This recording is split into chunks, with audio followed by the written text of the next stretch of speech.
Olá, boa tarde. Começa agora o programa Trabalhador em Foco. Esse que é um programa do Movimento Sindical de Petrópolis através da reunião de 14 sindicatos, que fazem com que eu consiga ter a oportunidade de levar para você aí de casa informações precisas e relevantes sobre o dia a dia de todos nós trabalhadores. No programa de hoje a gente vai conversar com a Regina Rezende, que é psicóloga, e a gente vai falar um tema que tem a ver com o nosso cotidiano, não só do trabalho, mas na vida de todo ser humano. A gente vai falar sobre depressão, muitas das vezes percebida como uma doença doida da cabeça, mas na verdade extremamente real nas nossas vidas e também para muitas categorias específicas de trabalho. Fica com a gente que a gente volta rapidinho.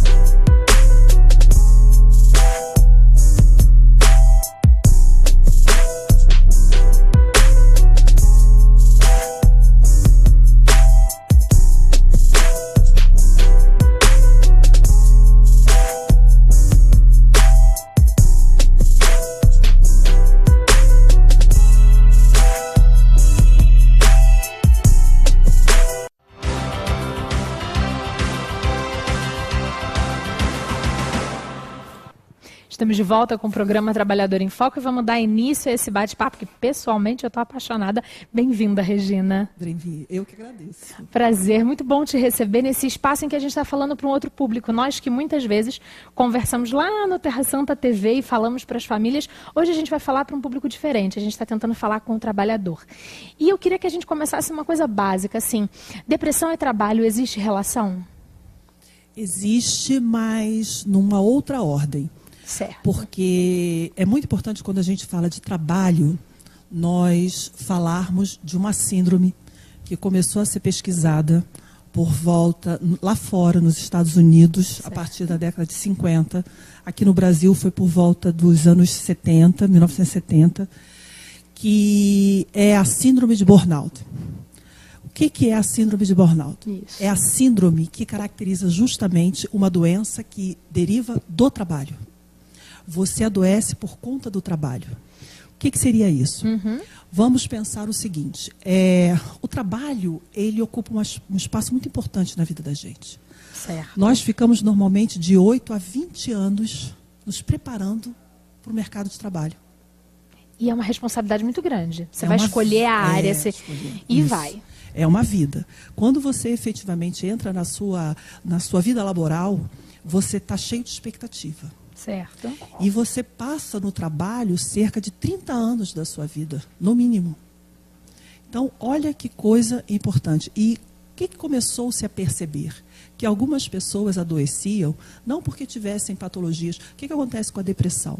Você desenvolve uma depressão por conta de fatores genéticos, orgânicos, psicológicos, e você começa a ficar mal em todos os seus ambientes.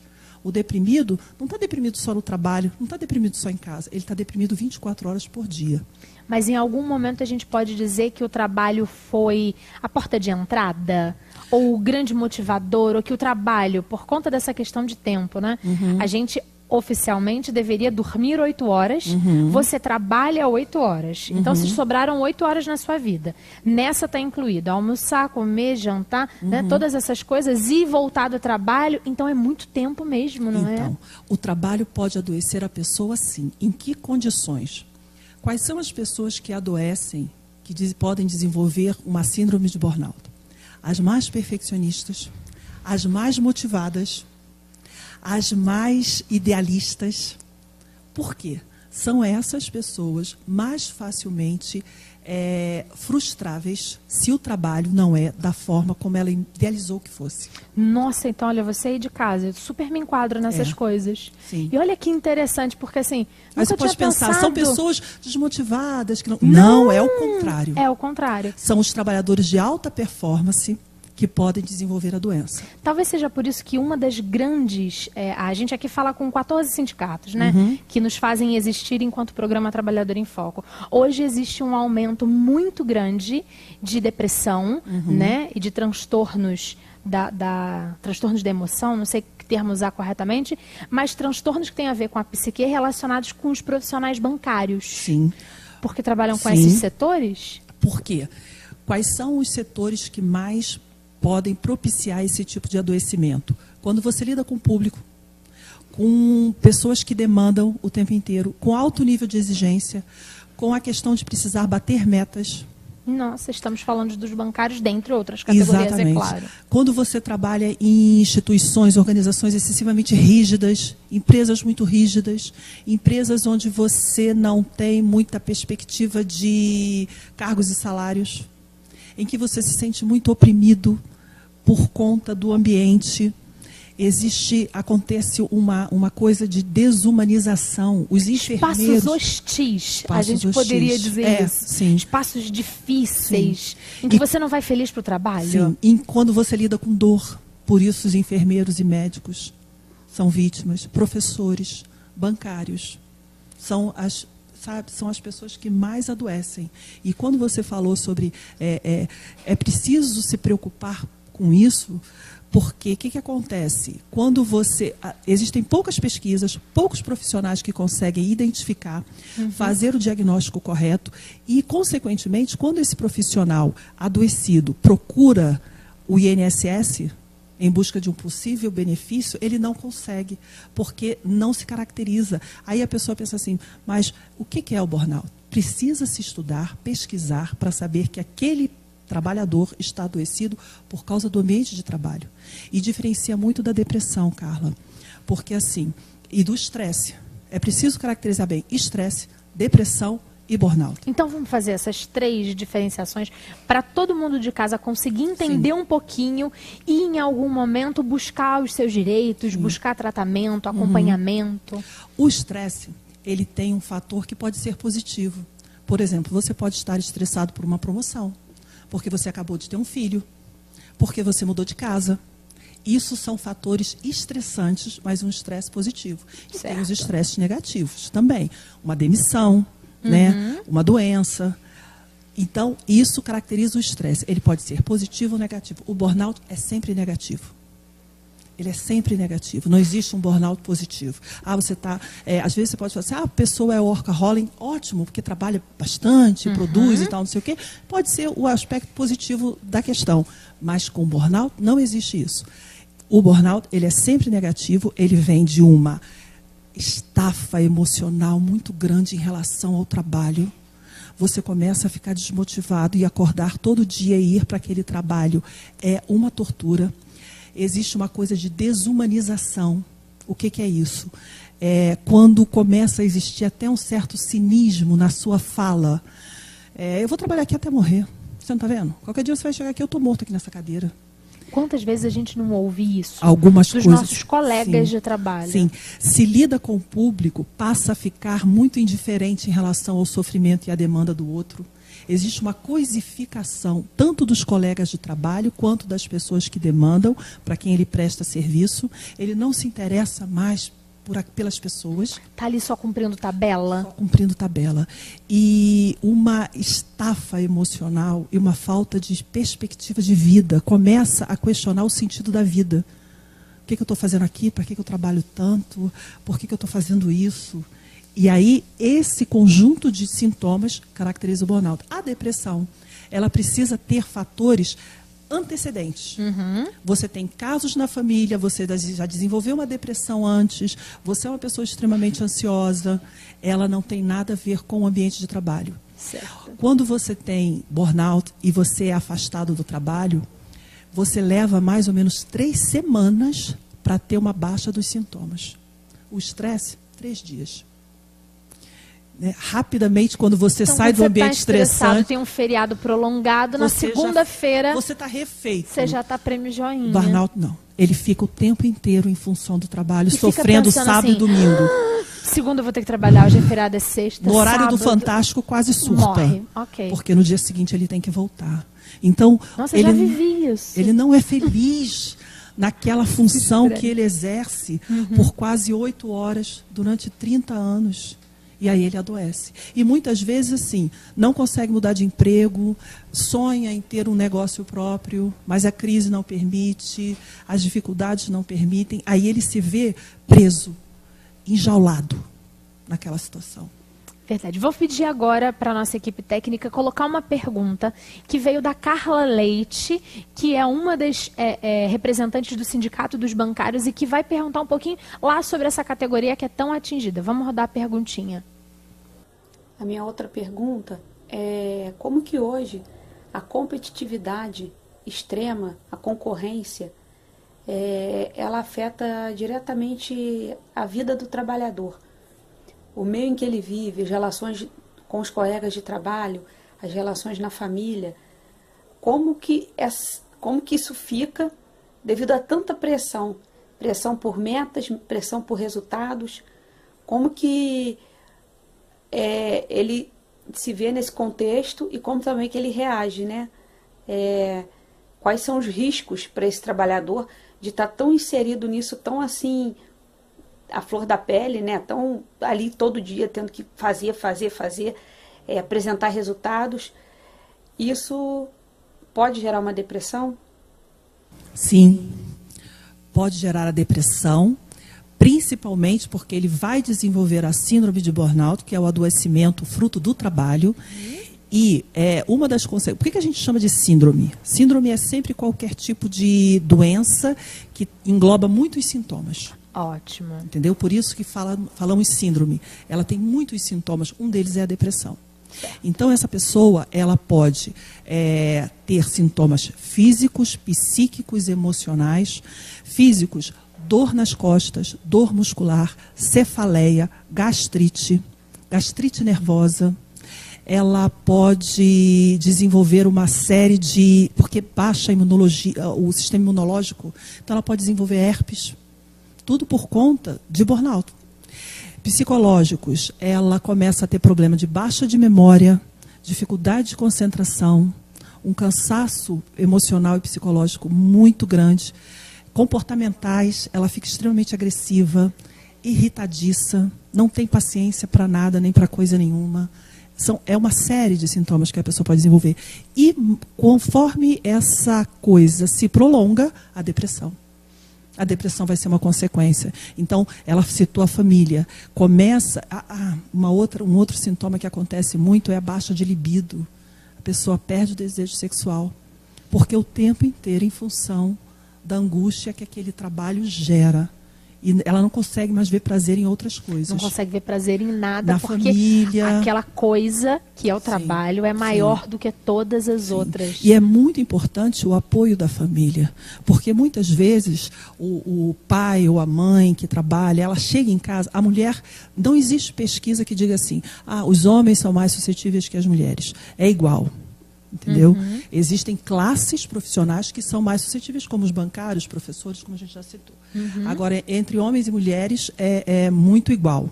As mulheres um pouquinho mais, mas alega-se que é por conta da dupla jornada, porque ela chega em casa e ainda tem que trabalhar. E continua trabalhando, porque tem que lavar a louça, porque tem que fazer a comida, porque tem que tanta coisa, né? E aí o que acontece? O profissional chega em casa exausto e reclamando do trabalho. Nesse momento, a família é fundamental. Porque se a pessoa, você vive reclamando do seu trabalho, você precisa de trabalho. Se não trabalhar, vai fazer o quê? Vai viver de quê? E aí, num momento como esse, a pessoa precisa de acolhimento. Aí eu entendo como é que você está se sentindo, você não está feliz lá. Alimentar a esperança. Olha, isso não precisa ser para sempre. Vamos continuar procurando. Por que você não começa a mandar currículo? Quem sabe? Eu já tive um paciente que era alto funcionário de uma grande empresa da cidade. 4 filhos. Ele detestava o trabalho dele, mas ele ganhava muito bem. E ele adoeceu.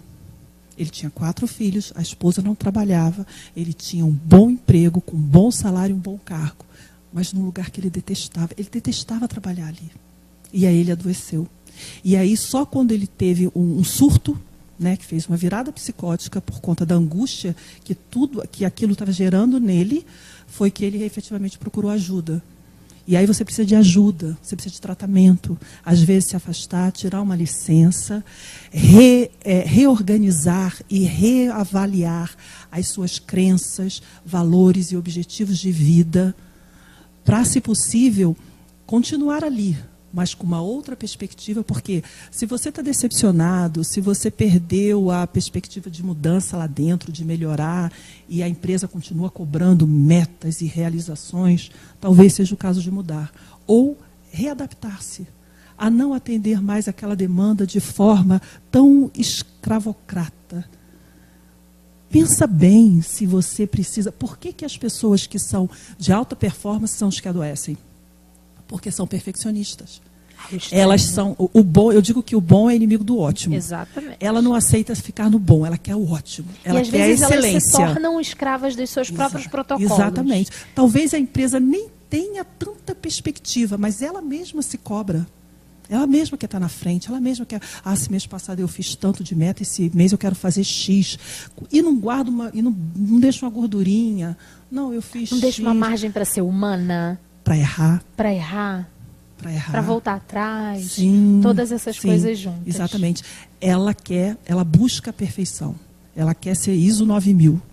Isso é muito difícil. Muito a gente vai difícil. fazer um breve intervalo. Volta no próximo bloco dando continuidade. Fica com a gente.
Estamos de volta com o programa Trabalhador em Foco, hoje falando sobre as questões emocionais de todos nós que somos trabalhadores. E para a gente voltar nesse bloco, vou pedir a pergunta da Carla Leite. Ela mandou 2 perguntas para a gente. Vamos rodar. Boa tarde a todos e a todas.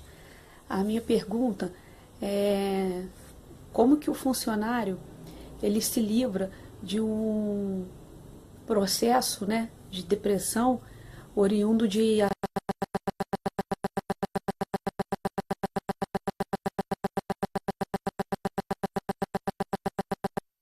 que triste. Algum problema? Recebi a pergunta da Carla Leite via WhatsApp. Pode ter dado algum conflito entre as tecnologias, mas não vamos nos estressar por conta disso. A gente continua conversando. Eu lembro que ela queria falar como se livrar da depressão que advém de um assédio, né? Pode ser sim, porque a gente trabalha muito as questões aqui de assédio moral e assédio sexual, que vem aumentando muito nos nossos trabalhos, principalmente nas áreas de grande chefia. Aquela coisa da bancária loura, linda, bonita, morena alta, magra, que tem que usar o salto alto, porque ela tem que, a partir de todo esse conjunto, fazer o cliente comprar mais produtos lá no banco. Se vendendo. Vendendo uma imagem. Exatamente. De que forma que essas pessoas elas são mais suscetíveis a ter a síndrome e a ficarem Mais incomodadas com a sim, prática profissional. Porque você quer ser reconhecido pelo seu valor profissional. E quando isso não é o mais importante, mas você também tem que ter um sapato alto, porque assim, não é o sapato alto que vai vender o produto do banco. Não é a sua imagem, é a sua capacidade de convencer o cliente que ele precisa daquilo, que aquilo é importante para ele. Só que nós vivemos numa sociedade que acaba coisificando a figura feminina para vender tudo. Cerveja, carro, sim, produto bancário, sim, e por aí vai. Eu acho que se um profissional está vivendo uma situação como essa, primeiro eu acho que a pessoa deve procurar forças. Se ela não tem coragem ainda de enfrentar essa situação, de conseguir peitar mesmo e de alguma forma ir com a sua sapatilha e conseguir, né, se impor mesmo com sua sapatilha, ela deve procurar força, deve procurar uma terapia, sabe, para conseguir, porque é aquilo, se eu me deixo oprimir por alguma razão, eu tenho alguma questão comigo também. Certo. Então, assim, por que eu permito que o outro faça isso comigo? Eu não posso deixar, isso está me ofendendo. E aí, assim, uma pessoa mais... quer saber? Não vou ficar aqui não, vou embora. Quantas pessoas... E aí a pessoa fala, nossa, mas você largou um emprego tão bom, por que você saiu de lá? E a pessoa simplesmente fala, eu não estava feliz lá. Quantas pessoas têm essa capacidade? Às vezes passa até aperto. Sim, sim. Mas acaba que ela foca no bem-estar, na felicidade. Outras não têm coragem, acabam se deixando oprimir. Então, procurar saber por que você se deixa oprimir. A gente aqui, muitas vezes, nesse programa que fala sobre trabalho e trabalhador e essa relação, a gente fala que a gente deveria já entender que se trabalha para viver e não o contrário, não se vive para trabalhar. Sim. E isso é uma relação complexa, sim, né? Sim. Agora, Regina, a gente já está chegando no final do programa, que passou assim. E eu queria que você falasse uma questão muito prática. Se você, telespectador, né, se nosso telespectador lá de casa percebeu que está enquadrado nesses sintomas de uma síndrome que o pressiona e que tem uma relação direta com o trabalho, o que fazer instantaneamente? E se esta pessoa se é uma pessoa da nossa família e que ainda não percebeu, e se você percebeu, o que fazer por este outro? Se você se percebeu, ou alguém da família percebeu que tem uma pessoa que você ama vivendo infeliz por conta do seu trabalho, o trabalho virou uma carga pesada demais para ele carregar, você precisa ajudar, precisa alertar. Você sabe que o trabalho pode ser adoecedor? Você pode estar doente por causa desse trabalho. E a pessoa, mas eu vou fazer o quê? Procurar ajuda. Tudo pode adoecer. O joelho adoece, o estômago adoece, o coração adoece. Gente, o cérebro também adoece. É um órgão como outro qualquer. Mas a gente nunca pensa que ele é um órgão como outro qualquer. Sim. E tem o estigma da doença mental. A gente tem medo de dizer que está com a cabeça doente. E o cérebro é um órgão como outro qualquer e adoece. Então, se eu tenho um trabalho onde eu não me sinto feliz, onde eu sou oprimido de alguma forma, onde aquele ambiente, aquela instituição, com todas as suas idiosincrasias, tem me feito mal, e eu não posso sair dela nesse momento, procura ajuda, porque tem tratamento psicoterapêutico, farmacológico. E se você perceber que você já desenvolveu sintomas físicos, como aqueles que eu falei, né, mais um motivo. Então, assim, não pensa, eu estou com dor na coluna, eu vivo sentindo dor muscular porque eu já estou velho. Está velho nada. Tem muito velho aí que não tem dor muscular porque está feliz. Se você se sente assim, se você está sempre adoecido, muito gripado, muito angustiado, preste atenção, pode ser o seu trabalho. Procura ajuda. Procurar ajuda. Procurar ajuda. Procurar ajuda. Regina, muito, muito agradecida. Eu que agradeço. Foi um grande prazer, mais uma vez, conversar com você, dividir os seus conhecimentos com o nosso telespectador lá de casa. E obrigada a você que ficou com a gente. Espero que de alguma forma a gente tenha conseguido plantar uma sementinha para você entender e respeitar o seu cérebro como um outro órgão do seu corpo. Como a gente respeita o coração com a pressão alta, como a gente respeita o joelho, diminuindo o sapato e fazendo outras coisas. A gente volta na próxima semana com um novo programa, sempre pensando que todos nós somos sim trabalhadores, mas acima de tudo, cidadãos, pessoas. E é isso que a gente precisa, é entender que a gente vive não para trabalhar, que a gente trabalha para viver. Obrigada, um beijo grande e até a próxima semana. Tchau, tchau.